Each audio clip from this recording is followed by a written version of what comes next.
नमस्ते स्टूडेंट्स। आज हम संधि पढ़ रहे थे। हम संधि का सेकंड पार्ट व्यंजन संधि पढ़ेंगे। अब व्यंजन संधि, पहले तो व्यंजन होते क्या है आपको पता है। वर्ण दो प्रकार के होते हैं, एक तो स्वर होते हैं और एक व्यंजन होते हैं।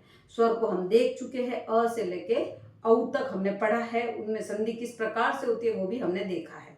ठीक है, आज हम पढ़ेंगे व्यंजन संधि। व्यंजन संधि में वर्ण व्यंजन का व्यंजन के साथ मेल होता है या व्यंजन का किसी स्वर के साथ मेल होता है, उसको हम क्या कहते हैं, व्यंजन संधि बोलते हैं। अब व्यंजन कौन से होते हैं, क च ट त, ये सारे क्या है, व्यंजन है। क ख ग ये पूरा क वर्ग, च छ ज ज ण ये च वर्ग, वैसे ही ट वर्ग त वर्ग और प वर्ग और य र ल व श श ह और क्षत्र सारे के सारे किस में आते हैं, व्यंजन में आते हैं। तो अभी हम पढ़ेंगे पहली व्यंजन संधि। इसमें बहुत सारे रूल्स है, तो हम आज जो पढ़ेंगे वो पढ़ेंगे, एक तो जसत्व संधि, एक पढ़ेंगे अनुनासिक संधि। अब जसत्व संधि जिसके अंदर हम पहले पढ़ रहे हैं, जसत्व संधि के रूल क्या है।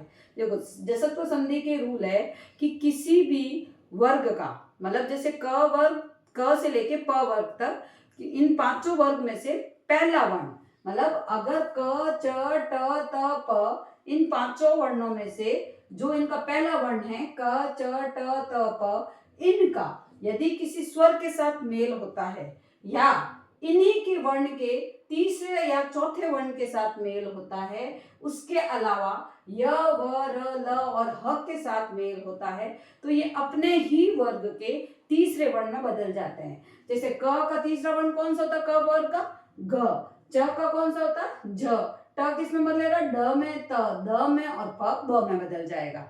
मतलब कहना क्या है कि अपने ही वर्ण, पहला शब्द जो है अपने ही वर्ग के तीसरे वर्ण में बदल जाता है।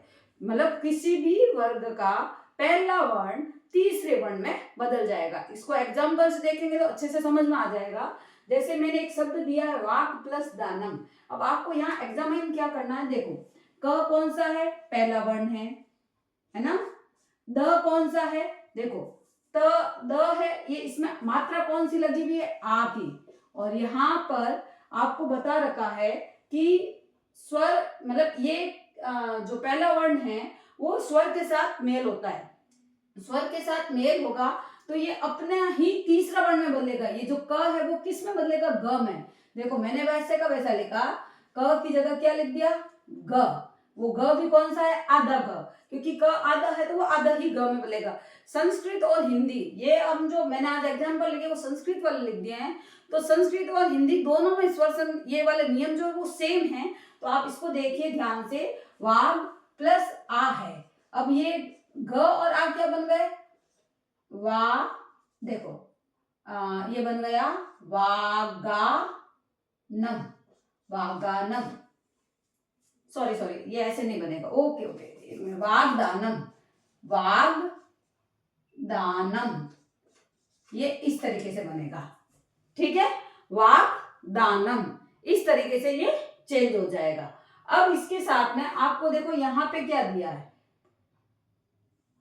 वाग प्लस भूषणम, तो ये क्या बनेगा, क किस में बदल जाएगा, तीसरे में, वाग भूषणम।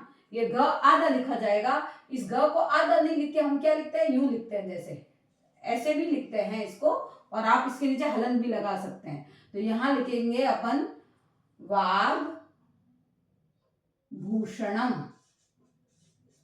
ये वाग भूषणम, इस तरीके से ये शब्द बदल जाता है। अब सट प्लस आनंद, ट का तीसरा वर्ण कौन सा होता है, ड, और उसके जस्ट आगे ये दा से हम इसका तीसरा वर्ण लेंगे। ठीक है, यहाँ पे इस तरीके से करेंगे, सट प्लस आनम, यहाँ पे क्या आ गया, स्वर आ गया। तो स्वर के साथ में मेल होने से वो तीसरे वर्ण में बदल जाता। तो ट का तीसरा वर्ण कौन सा होता है, ट का ट, ठ, ड, तो यहाँ पे हम क्या लिखेंगे, सड़ आनंद। ठीक है, अब इसका इसके साथ में ऐसे मेल हो जाता है क्योंकि आगे जस्ट स्वर है, तो सड़ानन भी इसको लिखेंगे, ये इसके साथ इसका यू मेल हो जाएगा। ठीक है, सड़ानन। जगत प्लस गुरु, जगत गुरु, क्योंकि ता का तीसरा वर्ण कौन सा, द, तो यहां क्या लिखेंगे, जगत गुरु। ठीक है, अब है सुप प्लस अंतर। देखो प का तीसरा वर्ण तो होता है ब, ठीक है, तो ये किस में चला जाएगा, देखो प का तीसरा वर्ण क्या है, ब, तो यहां क्या लिखेंगे अपन, शु, प की जगह ब अंतः। अब देखो ये वाला बन गया इस तरीके से। अब ब और अ जुड़ के ब पूरा बन जाएगा, तो हम इसको लिखेंगे क्या, सुबंतः, इस तरीके से।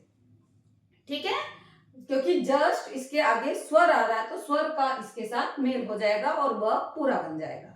ठीक है, इसी प्रकार दिक प्लस गज। अब इसको आप कहेंगे कि इसको हमने पूरा क्यों नहीं किया, क्योंकि इसके आगे व्यंजन है, व्यंजन से ये जुड़ेगा नहीं, अगर स्वर अलग होता है तो ही ये आगे वाले वर्ण में जुड़ता है। ठीक है, अभी हम इसमें कैसे लिखेंगे, जगत प्लस ईस, तो इसको हम लिखेंगे पहले दिक प्लस गज, देखो दी और क किसमें चला जाएगा, ग में, दिग्गजः। जगत प्लस ईस जग, अब देखो त की जगह क्या बदलेगा, द हो जाएगा। ठीक है, ज, ये द प्लस ईस, अब ये ई की मात्रा इसमें जुड़ जाएगी, तो हम क्या लिखेंगे, जगदीश। इस तरीके से ये संधि पूरी होती है। फिर अच प्लस अंतः, देखो च तो चला जाएगा ज में, अ और च की जगह क्या आ जाएगा, ज प्लस अंतः। अब आपको इस ज और अ को जोड़ देना है, और ये क्या बन जाएगा, अजंतः। विसर्ग है, विसर्ग और हिंदी में है तो विसर्ग नहीं होगा, ये शब्द बन गया अजंतः। इस तरीके से आपकी ये जसत्व संधि पूरी हो जाती है। अब आपको याद क्या रखना, आपको याद ये रखना है कि जसत्व संधि में वर्ग का पहला वर्ण अपने ही वर्ग के तीसरे वर्ण में बदल जाता है। कब बदलता है, जब उसके साथ या तो स्वर जुड़े, या तीसरा चौथा वर्ण जुड़े, या य व र ल ह जुड़े। ये चीज आप याद रखेंगे, तभी आपके ये एग्जाम्पल्स आप कर पाएंगे। ठीक है, उसके बाद में हम आ जाते हैं अनुनासिक संधि में। तो हम अगले वाले पेज पे लेते हैं, अगर आपको इसको उतारना है, स्क्रीनशॉट लेना है तो आप ले सकते हैं। अपन अगले वाले पेज पे अनुनासिक संधि करेंगे। हम सेकंड पार्ट पढ़ते हैं, अनुनासिक संधि। कौन सा पार्ट है, व्यंजन संधि का सेकंड पार्ट। अब इसका रूल्स क्या है, देखो अगर आपके संधि जिसमें हम कर रहे हैं उसका जो पहला शब्द है उसका अंतिम वर्ण क, च, ट, त, प, मतलब किसी भी वर्ग का पहला वर्ण हो, और उसके साथ में किसी भी वर्ग का पंचम वर्ण, पंचम मतलब पांचवा वर्ण कौन सा, ड, ण, ये न, ण, न और म, इनमें से कोई भी शब्द जुड़ता है, इनमें से कोई भी वर्ण ये जुड़ता है, तो पहला जो वर्ण है वो अपने ही वर्ग के पांचवें वर्ण में बदल जाएगा। जैसे क का लास्ट वाला वर्ण कौन सा, न, और च का ण, त का ण, त का न और प का म, इस तरीके से ये वर्ण बदल जाएंगे। अब जैसे एग्जाम्पल से समझेंगे, इसको अच्छे से समझ में आएगा। जैसे चित्त प्लस मय है, अब देखो त का त वर्ग है, ये त के साथ में जुड़ कौन रहा है, पांचवा वर्ण म जुड़ रहा है, तो म जुड़ रहा है तो नियम तो अपना ये अनुनासिक वाला चालू हो गया। अब ये त जो है वो अपने ही वर्ग का पांचवा वर्ण, त का लास्ट वाला वर्ण कौन सा होता है, न, तो ये न में बदल जाएगा, तो शब्द क्या बनेगा, चिन्मय। अगर संस्कृत होता तो मयः चिन्मयः, इस तरीके से ये वर्ण बन जाता। तो अभी सट प्लस मास है, देखो स, ट किसमें मिलेगा, अपना ही तीसरा वर्ण, ट का तीसरा वर्ण कौन, ये सॉरी तीसरा क्या, लास्ट वाला वर्ण ण, तो यहां हम क्या लिखेंगे, सर्ण मास। अब देखो यहाँ पे आधा वर्ण हलंत है, तो यहाँ पर अपने पूरा हलंत ऐसे लिख के, हलंत नहीं करके इसको इस तरीके से लिख दिया, षण्मास। अब अप प्लस मय, देखो प का लास्ट वाला वर्ण कौन सा होता है, म, तो अप मय, ये मय वाला तो पीछे वाला पूरा, देखो पीछे वाले वर्ण में कोई चेंजेस नहीं होगा, चेंज किसमें होगा, ये वाले इस वाले वर्ण में। ठीक है, तो प किसमें बदल जाएगा, म में, तो ये शब्द क्या बन गया, अम्मय। ठीक है, इसी प्रकार सत प्लस मति है, तो स, त किसमें चला जाएगा, न में, सन्मति। ठीक है, इसी प्रकार से जगत प्लस नाथ है, त किसमें चला जाएगा, त अपने ही वर्ग का पांचवें वर्ण में बदल जाएगा, मतलब न में बदल जाएगा। हम लिखेंगे क्या, जगन नाथ। ऐसी संधि आपने उदाहरण देखे होंगे। बच्चे क्या करते हैं, जैसे जगन्नाथ लिखा है, जगन प्लस नाथ लिख देते हैं, क्योंकि उनको इस रूल्स के बारे में वो कभी पढ़ते नहीं है, पढ़ते तो ध्यान नहीं देते, तो इस कारण ये चीज अपने गलतियां हो जाती है। तो आपको रूल्स ध्यान में रखना है, फिर संधि बहुत ही इजी हो जाएगी। अभी आपके जैसे त है, सत प्लस नारी, तो हम क्या लिखेंगे, सन्नारी। इस तरीके से ये आपके एग्जाम्पल्स कंप्लीट हो जाते हैं। यही सेम एग्जाम्पल संस्कृत में है, यही सेम एग्जाम्पल्स हिंदी में है।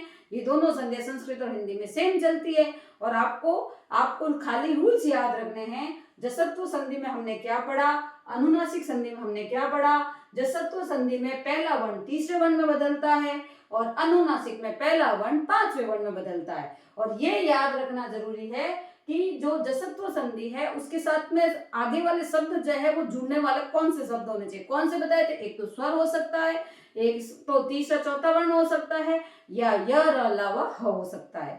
ठीक है। अब अनुनासिक में आपको ध्यान रखना है इसके साथ पांचवा वर्ण ही जुड़ेगा और वो वापस किस में बदलेगा, अपने ही वर्ग के पांचवें वर्ण में।